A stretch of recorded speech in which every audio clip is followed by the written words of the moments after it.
Le ministère qui fait beaucoup souffrir le corps de Christ aujourd'hui, c'est le ministère prophétique. C'est le ministère prophétique. Ce ministère a pendant longtemps été entre les mains de beaucoup de gens qui se disent prophètes. On les a laissés comme ça aller, aller, aller, aller. Aujourd'hui, c'est devenu un désordre dans le corps de Christ. Tu pars dans les villages, tu vois des gens qui disent, je suis prophète. Tu pars en ville, dans les quartiers, dans les secteurs, je suis prophète. C'est rare d'entendre quelqu'un dire, je suis évangéliste, je suis docteur, mais je suis prophète. Vous savez pourquoi? N'importe qui ne peut pas dire qu'il est évangéliste. Pour être évangéliste, là, il faut connaître la parole de Dieu. N'importe qui ne peut pas dire qu'il est docteur.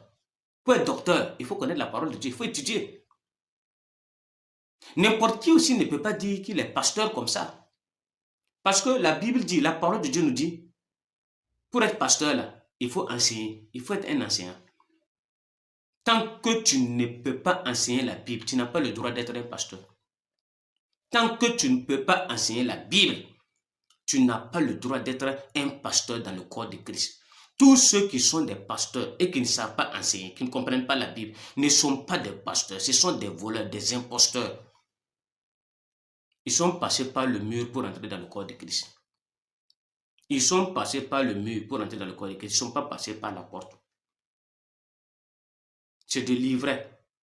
C'est de l'ivraie. Parmi le blé.